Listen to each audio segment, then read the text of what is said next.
नमस्कार, आप देख रहे हैं लोकतंत्र राउंडअप और मैं हूं आपके साथ अर्चना मिश्रा। इस खास कार्यक्रम में हम बात करेंगे राष्ट्रपति, उपराष्ट्रपति, प्रधानमंत्री और लोकसभा अध्यक्ष से जुड़ी कुछ खास खबरों की। साथ ही डालेंगे नजर लोकतंत्र और संसद भवन परिसर से जुड़ी तमाम गतिविधियों पर। तो शुरुआत करते हैं लोकतंत्र राउंडअप की, लेकिन सबसे पहले नजर हेडलाइंस पर।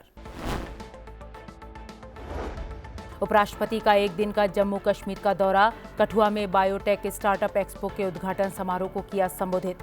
संविधान के अनुच्छेद 370 और 35A को निरस्त करने में कार्यपालिका, विधायिका और न्यायपालिका की सामूहिक भूमिका की सराहना।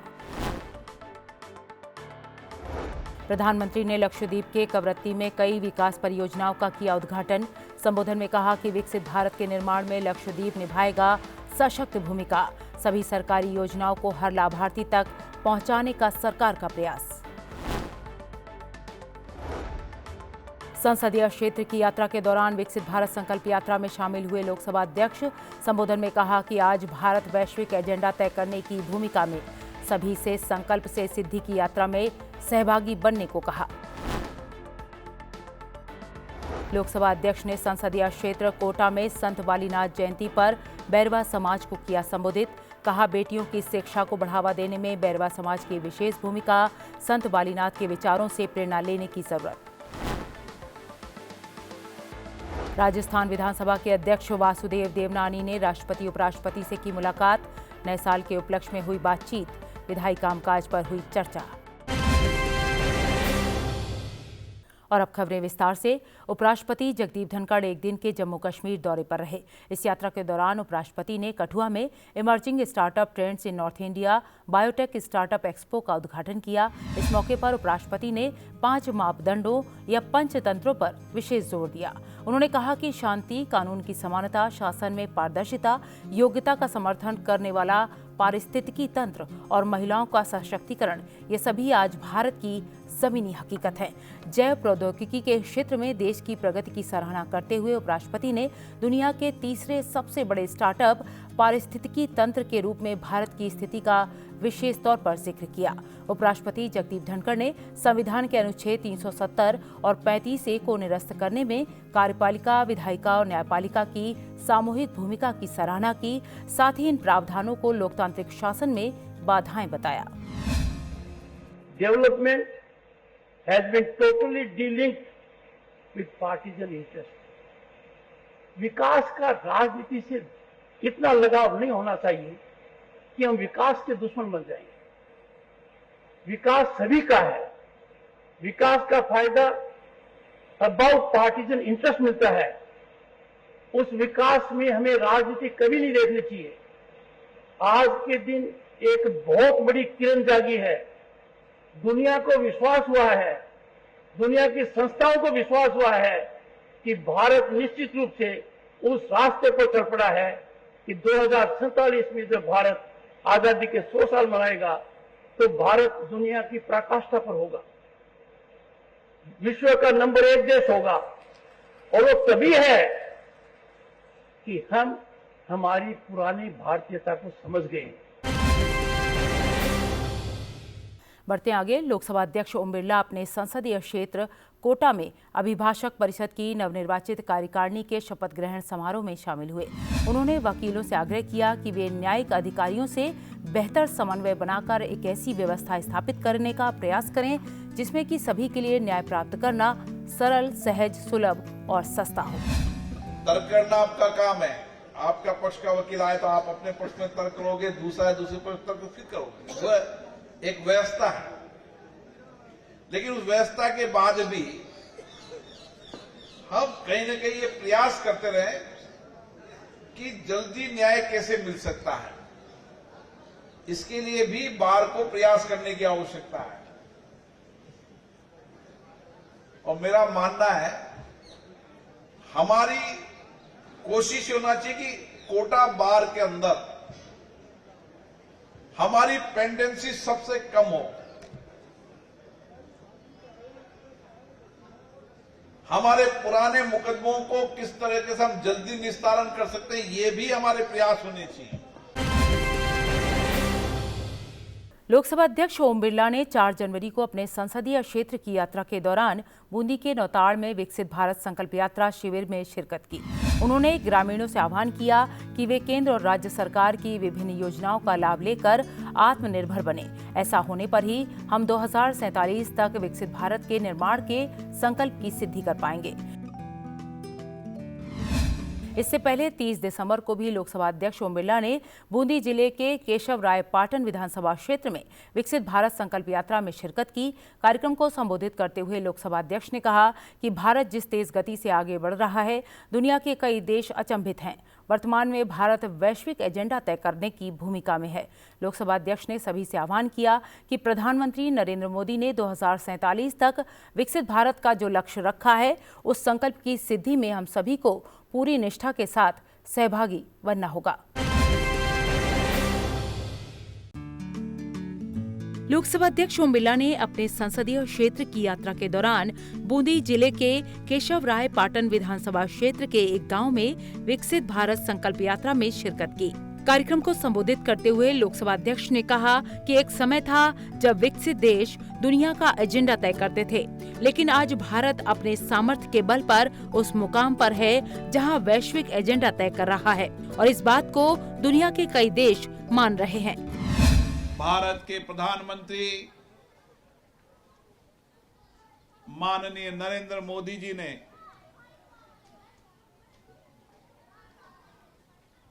लाल किले से आह्वान किया कि हम 2047 में भारत को विकसित भारत बनाएंगे और इस विकसित भारत बनाने के लिए हमारे देश के 140 करोड़ लोग पूरी तन्मयता के साथ, पूरी संकल्प के साथ, कठिन परिश्रम के साथ एक सामूहिक प्रयासों से हम 2047 में भारत को विकसित राष्ट्र बनाएंगे। यह हमारा संकल्प है। कई समय था जब दुनिया के अंदर वैश्विक एजेंडा दुनिया के विकसित देश तय करते थे। आज दुनिया का वैश्विक एजेंडा भारत तय करता है। यह भारत की ताकत है। लोकसभा अध्यक्ष ने कहा कि प्रधानमंत्री नरेंद्र मोदी ने 2047 तक विकसित भारत के निर्माण का जो लक्ष्य रखा है, उस संकल्प की सिद्धि में हम सभी को सहभागी बनना होगा। प्रधानमंत्री जी ने जो विकसित भारत संकल्प यात्रा शुरू की है, उस विकसित भारत संकल्प यात्रा में हम सबको जुड़ना है। हम सब उस यात्रा के यात्री हैं और कैसे हमारा विकसित भारत में सहयोग हो सकता है। किसान समृद्धशील हो, किसान कम जमीन में ज्यादा उत्पादन पैदा करे, उसकी जमीन खराब नहीं हो इसलिए जमीन की जांच कराए और नए एग्रीकल्चर के नए नए इनोवेशन है उनका उपयोग करें। कार्यक्रम के दौरान जनप्रतिनिधियों के अलावा बड़ी संख्या में प्रबुद्धजन भी मौजूद रहे। लक्षद्वीप में विकास को बढ़ावा देने के लिए प्रधानमंत्री नरेंद्र मोदी ने कवरत्ती में कई विकास परियोजनाओं का शिलान्यास किया, जिसमें कनेक्टिविटी, जलापूर्ति और नवीकरणीय ऊर्जा जैसे महत्वपूर्ण क्षेत्र शामिल हैं। कार्यक्रम को संबोधित करते हुए प्रधानमंत्री ने कहा कि विकसित भारत के निर्माण में लक्षद्वीप सशक्त भूमिका निभाएगा। प्रधानमंत्री ने कहा कि भले ही लक्षद्वीप का भौगोलिक क्षेत्र छोटा है, लेकिन यहाँ के लोगों का दिल समंदर जितना विशाल है। भारत सरकार ने सुदूर, सीमावर्तीय, तटीय और द्वीप वाले क्षेत्रों को प्राथमिकता में रखा है। केंद्र सरकार सभी सरकारी योजनाओं को हर लाभार्थी तक पहुंचाने का प्रयास कर रही है।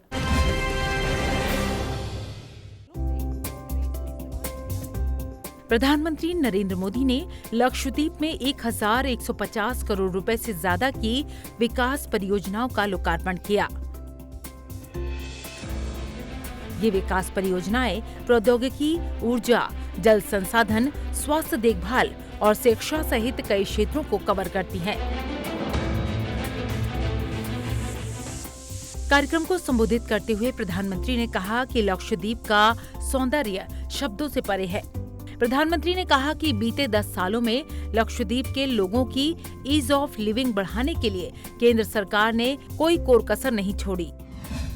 बीते 10 सालों में लक्षद्वीप के लोगों की ईज ऑफ लिविंग बढ़ाने के लिए केंद्र सरकार ने कोई कोर कसर बाकी नहीं छोड़ी है। यहाँ पीएम आवास योजना ग्रामीण के तहत 100% लाभार्थियों को कवर किया जा चुका है। हर लाभार्थी तक फ्री राशन पहुंच रहा है। किसान क्रेडिट कार्ड और आयुष्मान कार्ड दिए गए हैं। यहां आयुष्मान आरोग्य मंदिर, हेल्थ एंड वेलनेस सेंटर बनाए गए हैं। सरकार की ये कोशिश है कि हर लाभार्थी तक सरकारी योजनाएं पहुंचे। डीबीटी के माध्यम से केंद्र सरकार हर लाभार्थी के बैंक खातों में सीधे पैसे भेज रही है। इससे पारदर्शिता भी आई है और भ्रष्टाचार भी कम हुआ है। मैं आपको विश्वास दिलाता हूं, लक्षद्वीप के लोगों का अधिकार छीनने वाले किसी को भी बख्शा नहीं जाएगा।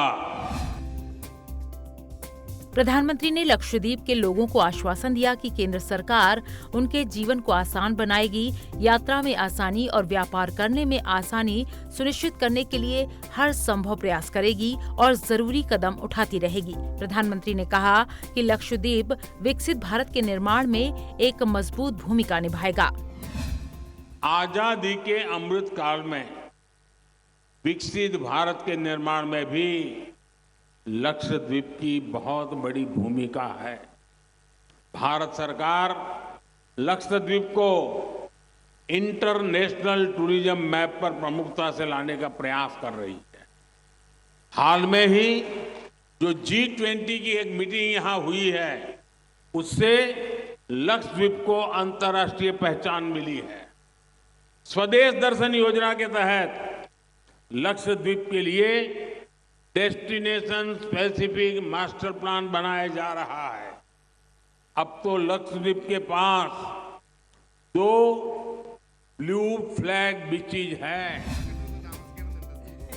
इस दौरान प्रधानमंत्री ने सरकारी योजनाओं के लाभार्थियों से बातचीत भी की।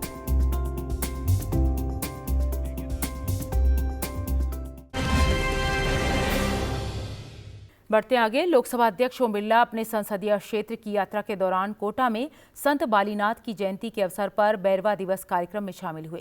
कार्यक्रम को संबोधित करते हुए लोकसभा अध्यक्ष ने कहा कि बैरवा समाज का पुरुषार्थ अनुकरणीय है। बेटियों की शिक्षा को बढ़ावा देने में बैरवा समाज ने विशेष भूमिका निभाई है। उन्होंने कहा कि संत बालीनाथ के विचार और जीवन प्रेरणा देते हैं। डॉक्टर बाबा साहेब भीमराव अंबेडकर ने भी संत बालीनाथ के आदर्शों पर चलते हुए जनहित के काम किए और लोकतंत्र को सशक्त किया, जिससे कि हम सभी को सीख लेनी चाहिए।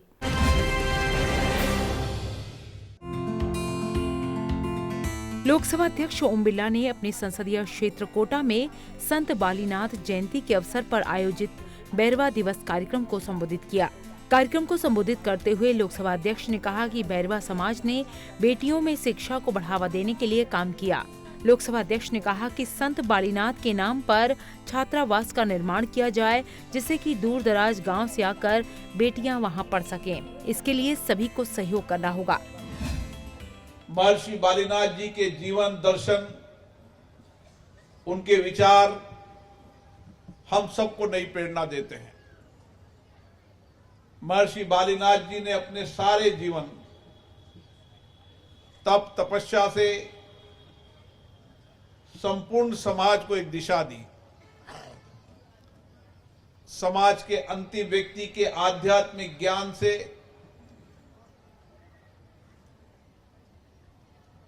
और समाज के अंदर किस तरीके से परिवर्तन आ सकता है, उनका जीवन हम सब के लिए आज प्रेरणा का दिन है। आज हम सब बाबा साहब अंबेडकर जी को भी याद करते हैं। बाबा साहब अंबेडकर जिन्होंने आजादी के पहले भी समाज में एक सामाजिक समरसता का आंदोलन चलाया। हमें और समाज में परिवर्तन करना होगा, हमें और सामाजिक लोकतंत्र लाना होगा, समाज के अंतिम व्यक्ति के जीवन को बदलना होगा और उस बदलने के लिए शिक्षा ही व्यक्ति के जीवन को बदल सकती है, ये बाबा साहब ने कहा था। और इसीलिए मैं समाज को धन्यवाद देता हूं जिन्होंने एक छात्रावास का निर्माण कराया, दूसरे छात्रावास की नींव रखी है। मैं आपकी सोच और दूरदृष्टि को नमन करता हूं कि आपने इस कोटा की शेषनी नगरी में एक बालिका छात्रावास की नींव को रखा है। कार्यक्रम में बैरवा विकास समिति के सदस्यों के साथ साथ प्रबुद्ध जन भी शामिल रहे।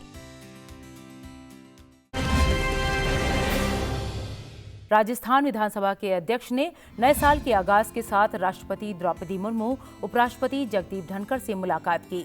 इस मौके पर वासुदेव देवनानी ने कहा कि उपराष्ट्रपति से मिलकर सदैव सकारात्मक ऊर्जा मिलती है। साथ ही उन्होंने उपराष्ट्रपति को स्नेह के लिए आभार व्यक्त किया। बता दें कि विधानसभा चुनाव में मिली बीजेपी को जीत के बाद वासुदेव देवनानी को राजस्थान विधानसभा का अध्यक्ष चुना गया है। इस मौके पर विधायी कामकाज पर चर्चा की गई। तो कार्यक्रम लोकतंत्र राउंडअप में इतना ही, लेकिन जाने से पहले एक जरूरी बात, आप इस कार्यक्रम को संसद टीवी के यूट्यूब चैनल पर भी देख सकते हैं। हमें आपके फीडबैक का इंतजार रहेगा। अगले हफ्ते फिर मिलेंगे लोकतंत्र और संसद से जुड़ी अहम खबरों के साथ। तब तक के लिए मुझे दीजिए इजाजत। नमस्कार।